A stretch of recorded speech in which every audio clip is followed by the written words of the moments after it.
For the first time in history, there's a way to make faster, smarter decisions without any of the sacrifice by harnessing artificial intelligence as your strategic thought partner. Instead of asking, how do I solve this problem, start asking, how can AI help me solve this problem? This is Stacking Knowledge. I'm Mickey Mellon, and this is a little bit from Jeff Wood's book, The AI-Driven Leader. So let's dig in. So first, he talks about three big problems that AI can help you solve pretty much immediately. The first is turning data into decisions. The second is doing more with less. And the last is aligning short-term efforts with long-term vision. We'll kind of unpack each of those as he gets into that. To start, though, he kind of frames why you should get this going right away. He says, why you can't afford to wait any longer. He says, quote, the writing is on the wall. The world is becoming AI-driven. If you want your company to thrive, let alone survive, you need to understand what AI is and how you can harness it to build a competitive advantage. This is not something you can wait any longer on because there's a learning curve. And this is not something you can delegate to someone on your team. Getting educated is your job. You need to start now. And he also talks about what you will not get from this book, because this book is a lot about strategy too. It's the AI-driven leader, but he talks about AI and talks about strategy quite a bit. He says, throughout this book, you will notice a recurring theme: strategy first, technology second. While AI is a timely tool, strategy is timeless. That's why this is not an AI book. It's a leadership book. Your leadership is what will make the difference. I believe with the right leadership, you can create a world where the majority of your people's time is invested in high-impact priorities, aligned with their strengths, supercharged by AI. This will lead to disruptive results without disrupting your organization. And then he kind of closes the first chapter to kind of get things rolling. He says, the big idea in AI-driven leadership, and I love this quote here. He says, if you see AI as just another Google or a tool for writing better emails, you're selling yourself short. And I think that's where most of us start with AI. We see AI as another Google. We're using it to search instead of Google, and that can be okay.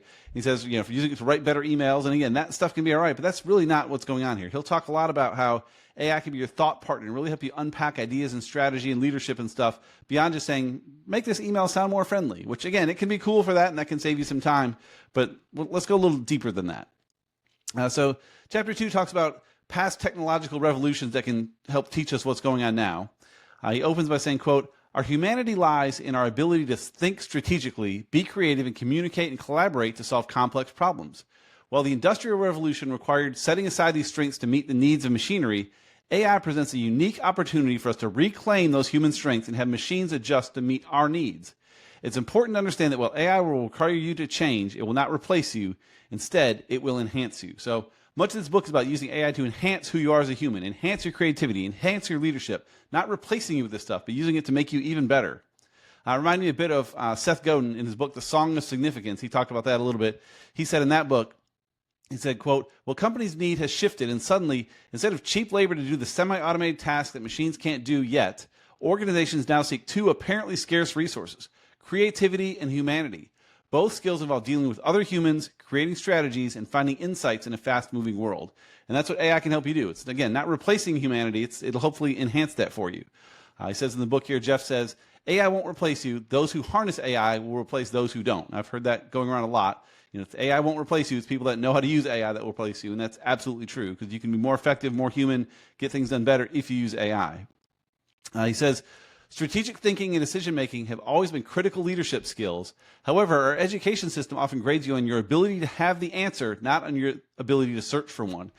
This is something that's come up a lot in schools and stuff. I mean, having the answer is important. You want to get to the right answer, but how do you get there makes a big difference. You can tackle bigger problems and more grand things. How do you search for the answer? And AI, again, learning to use AI can help you find better answers as you go.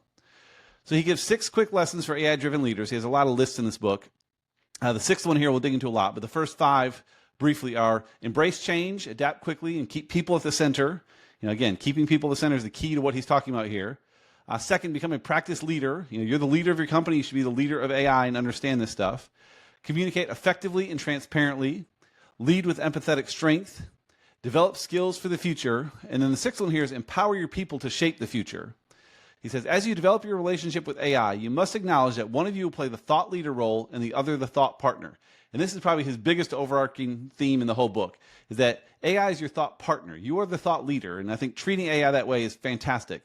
Too many people use AI as like the thinker for them. It's like the thought leader. They plug stuff in, AI spits it out, and they roll with it. Now, AI is something you bounce ideas off of, get what comes back from it, and then you shape it yourself. Use it to speed up your thought, your ideas, your tactics, and all that, but you're still the leader at the end of the day.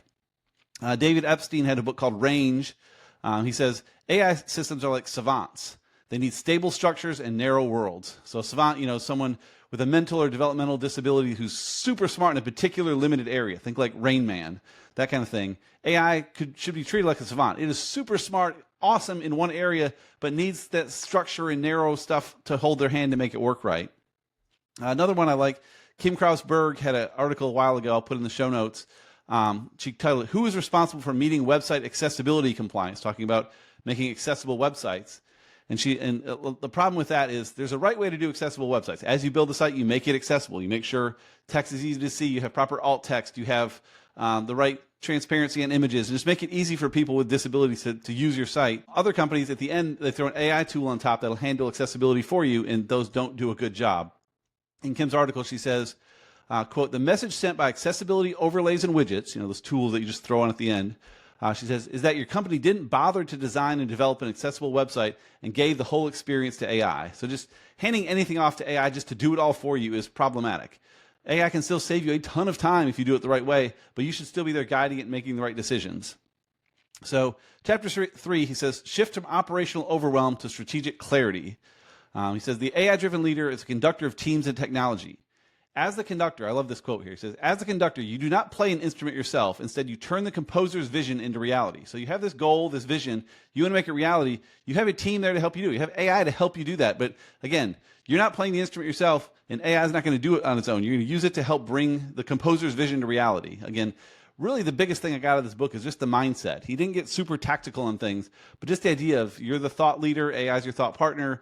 You're the composer. You're not playing the instrument. Just giving the idea of how you should use AI at that level is fantastic. He gets more into tactics a little bit in the book. His podcast actually gets a lot more into tactics. You should check that out at some point. But let's keep going in here. Further in chapter 3, he talks about creating your light bulb moment.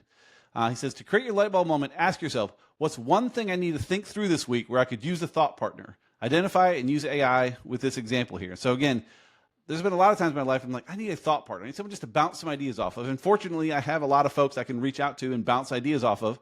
But sometimes it's easier just to grab AI and bounce ideas off of AI. You can do it with text. You can do it with the audio mode, like ChatGPT's voice mode is fantastic, just to bounce ideas off of. And again, they'll come back with some good responses and some bad responses, and you're the thought leader. You pick through them and figure out what's best, but just sometimes talking things through can make a big difference. So he gives a sample prompt here for this by using it as a thought partner, saying, quote, I would like you to act as a thought partner by asking me one question at a time. Here's the situation. You kind of talk about what's going on. Here's what I'm trying to solve. Tell it what you need to solve. Please help me think through potential solutions. And that's one of the best little tricks I got out of this book is the ask me one question at a time. Most of my prompts now, I go through and I include a line saying, okay, here's what's trying to happen. Here's what I want to do. Here's the situation. Here's what I want you to be. Now ask me, I'll say something like up to 5 questions, one at a time, to make sure you're clear on what I'm trying to accomplish. Having it ask you questions is fantastic. Again, just the questions will get you thinking about what you're trying to accomplish and help it better understand what you're doing. The one at a time is key, though, because if you say, ask me a few questions, it'll just dump a bunch of questions and it gets weird trying to answer them. If you just get one at a time, you can knock through them. It's fantastic. He also, kind of near the end of the chapter, he says, quote, the value of human work will shift to emphasize our unique human strengths, such as creativity, strategic thinking, problem solving, communication, and collaboration. So again, we want to emphasize our unique human strength. This book is not about using AI just to do everything for you. It's about taking away some of the work so you can do the things that matter most.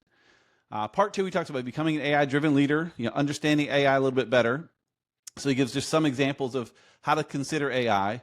He says, quote, imagine harnessing the intelligence of 200 million books at your fingertips, ready to assist with any task at any time. That's the power of AI. And again, that's the main thing with AI. It's read the world's knowledge. A lot of it's probably stolen to get in there. There's whole different conversations there, but it has it all there. You can get it super quickly, and it's awesome. Another thing, he has a quote here from Chris Winton, who says, if you don't understand your business problem, your business challenge, the market forces, and customer demand, then asking, how do we use AI is the wrong question. Again, AI is a tool you're going to use. It's not going to solve everything for you. So, Chris points out your business problems, your business challenge, the market forces, customer demand. You need to know these things. You can use AI to maybe think through them a little bit, but jumping to AI to solve that is not going to happen. You got to know your business and use AI to help support that for you. Chapter 5 talks about supercharging your leadership with 5 different use cases, which I thought was great.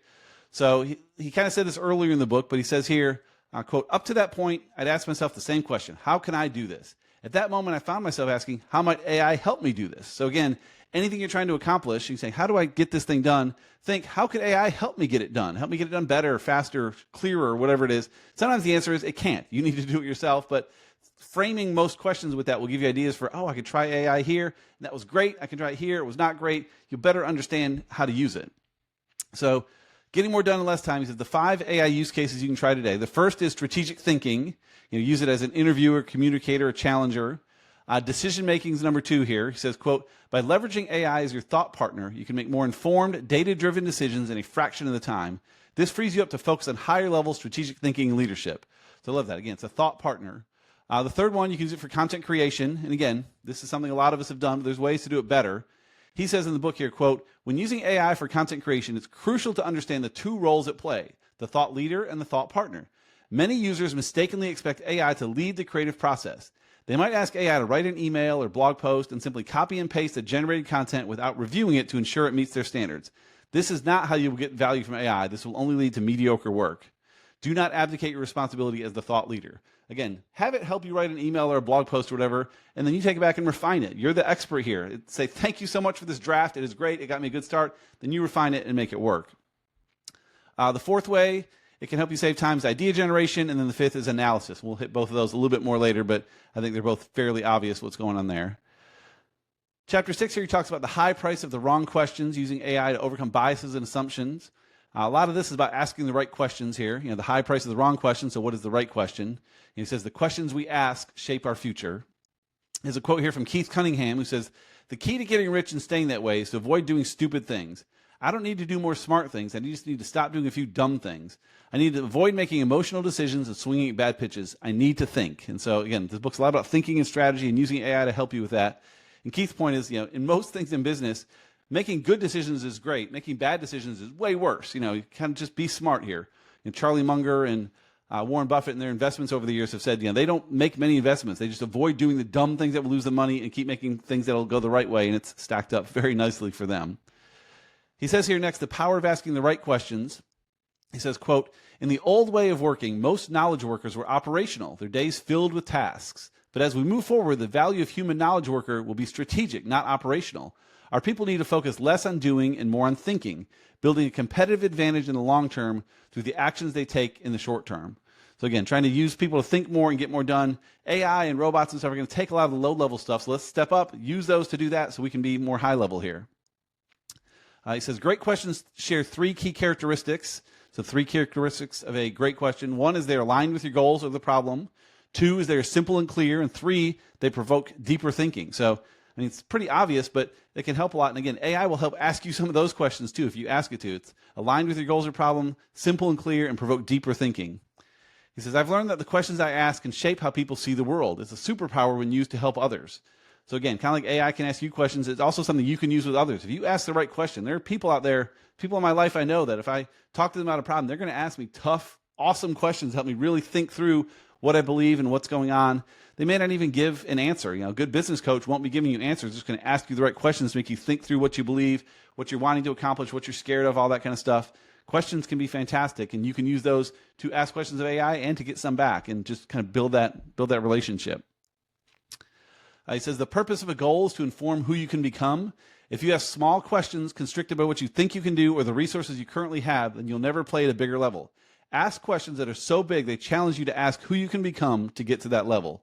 So this also, again, ask big questions. You think, okay, I know how much money we have, I know what's going on. Here's some questions like, no, how could we blow this up? And you may not be able to blow it all the way up, but it may give you some ideas like, oh, we can take these steps and go bigger than I even realized. And so asking big questions. Ask questions so big they challenge you to ask who you can become to get to that level. Chapter 7, he talks about collapsing the time from data to decisions, just speeding things up. He says, well, it takes an average person 5 hours to read 100,000 tokens. AI collapses the time it takes to process the same information into just seconds. You hear about tokens a lot with AI. A token is essentially a word, like a word of text. I think it's technically like 4 characters, a little less than a word. So while it takes an average person 5 hours to read 100,000 tokens, so call it like 80,000 words, AI, of course, can do that in seconds. So if you have a giant paper, you can sit and read it for 5 hours or hand it to AI. And there's cases for both. I take books like this and I read the whole book myself. I want to absorb that information. But then for asking questions about it, I can just ask AI to read it. It'll have it done in seconds, and we can start digging in. And then he says, the more you learn to harness AI, the more you start to realize just how effective you can become.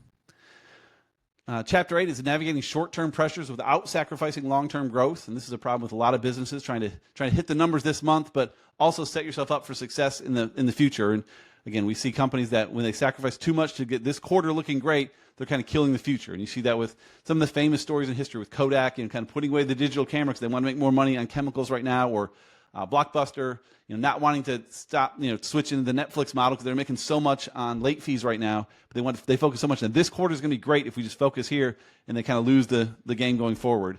It can be tricky. I mean, there's tough situations for some of these, but keep an eye on that long-term growth is important. He says there are 5 key characteristics that define a truly strategic mindset. The first one is focus on your customers. It's all about them. And so he brings up Chris Winton again. He says, Jeff, right now every leader is asking, how do we use AI? They're asking the wrong question. They should be asking, what do our customers want? What are the tools we have that could help us give our customers what they want? AI is one of those tools. So, again, how do we use AI is kind of a decent question, but what do our customers want, and how can AI help us give them what they want? Again, not replacing you, but helping serve your customers even better using AI to come up with better content, better strategies, more efficiencies in your end, lower prices for them maybe, whatever it is to help them accomplish that. Second characteristic to define that strategic mindset, he gives the 4 drivers of growth, or number 2 here, kind of a list within a list. But strategy, execution, people, and technology, those will help you drive things forward. Number 3 is cutting through the noise, prioritize and communicate, making sure you are just clear on everything happening. Number 4 is to think critically and act on data, enhance your analytics skills. He says prioritization without communication turns strategy into empty plans. So if you're prioritizing things and not communicating with the team and passing it along, your strategies just won't happen. Nothing's going to happen if you don't communicate clearly. So how do you use AI to do that? And then he says, the last one, he says, be adaptable and embrace change. I love the idea here. I've thought about this one a lot. The quote from the book here says, what's the business that will put us out of business, and how can we build it first? What's the business that will put us out of business? How can we build it first? Like if you can look ahead and say, okay, I see where things are going with AI, with technology. Here's the kind of company that's going to swoop in and probably kill us, eventually. How do we get there first? How do we become that company? And again, that may mean you have to give up some short-term, financial gain in order to build that long-term company to do that.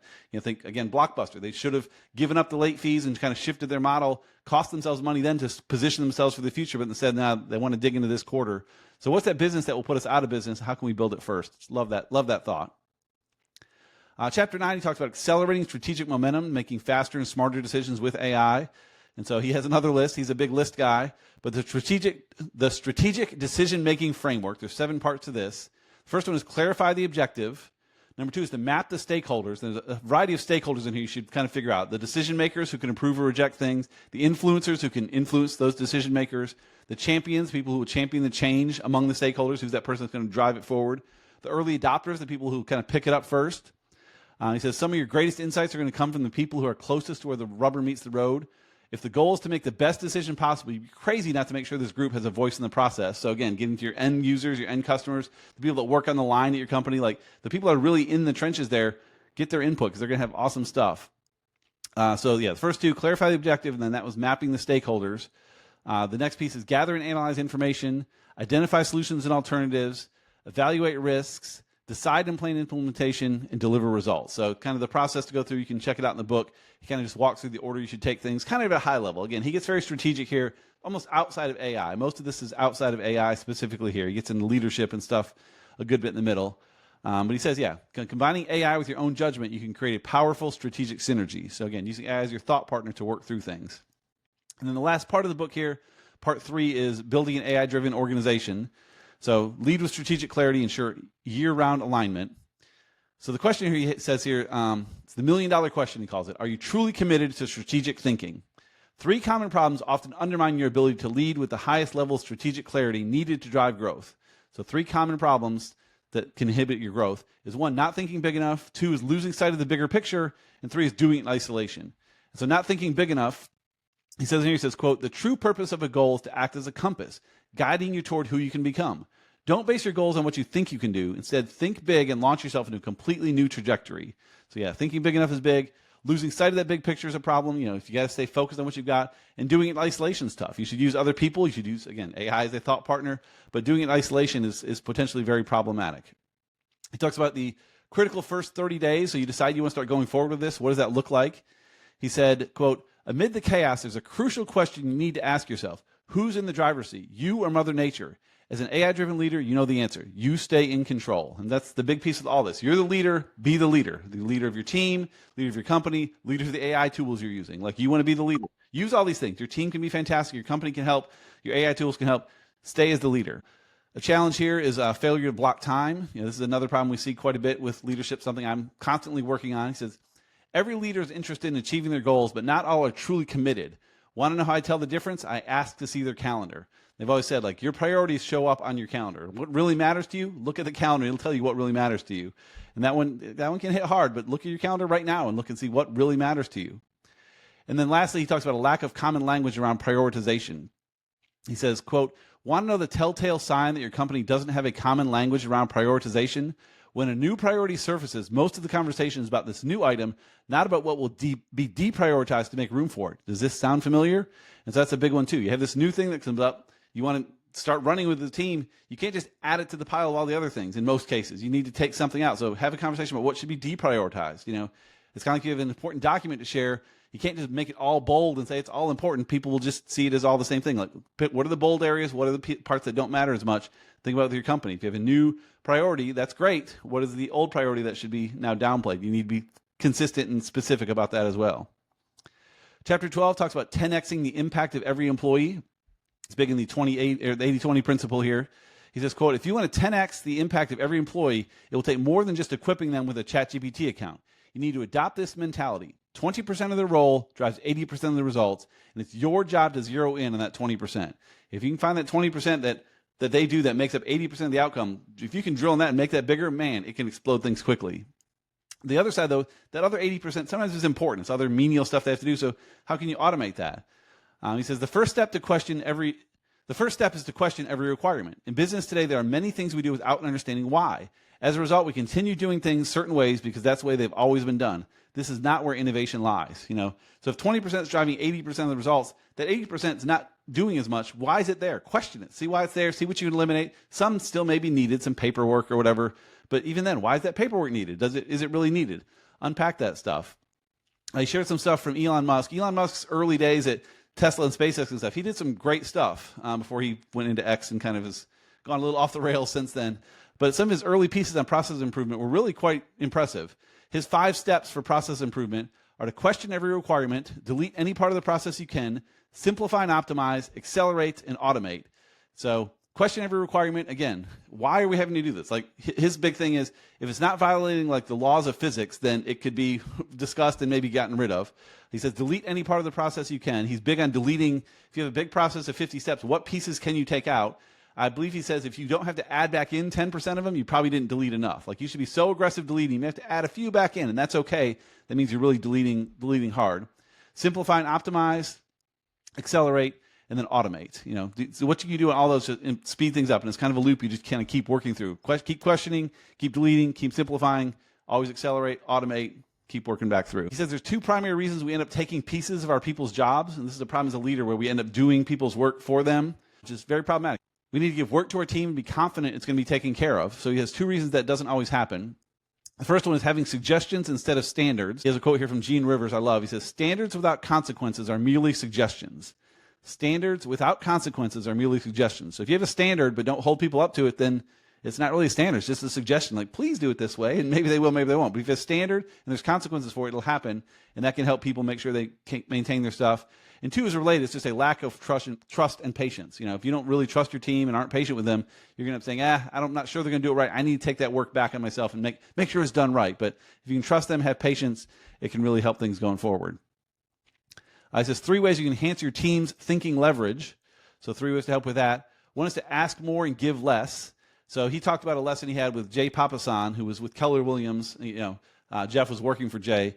He said, I learned this lesson firsthand when I walked into Jay's office with a question. He responded, Jeff, my job as a leader is to teach you how to think.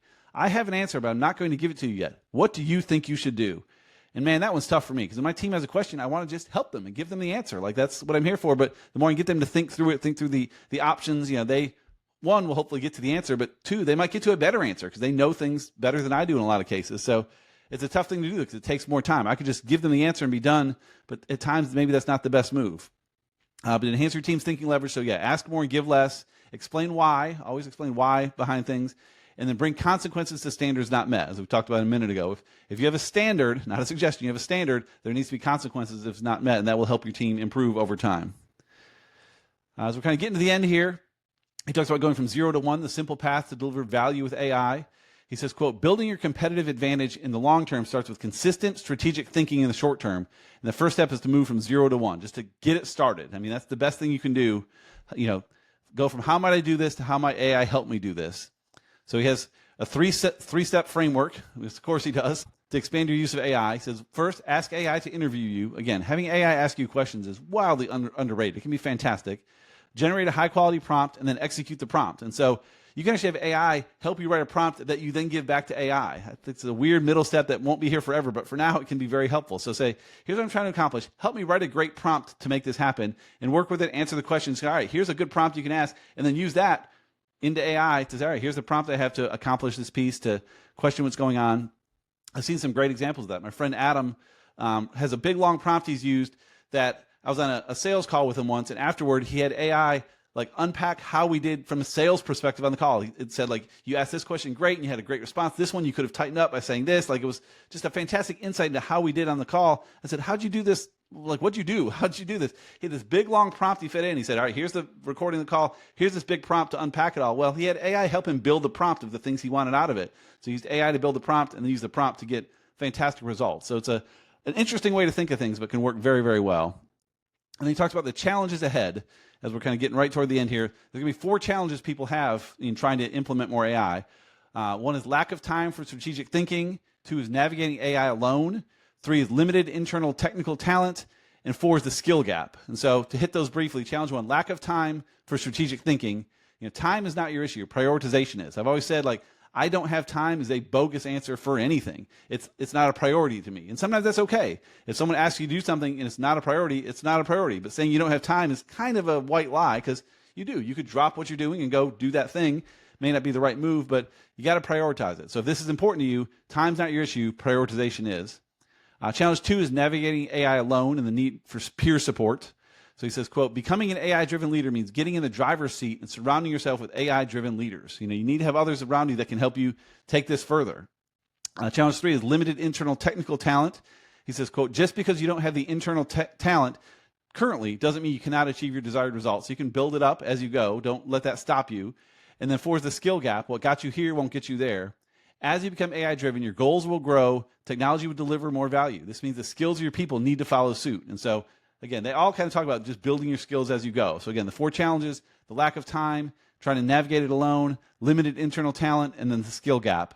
And again, they all just kind of talk to, make a priority to learn this stuff, and then work on learning it for yourself and your team. You'll all get better. And then one quick little sentence just to kind of wrap this up. He had this in his conclusion of the book. I thought this was a great way just to frame this. So I encourage you to check out the book, The AI-Driven Leader by Jeff Woods. But his last quote I'll leave you with is, he says, quote, if most of your time at work is spent in meetings and on low-value tasks, have you ever really been you while doing your job?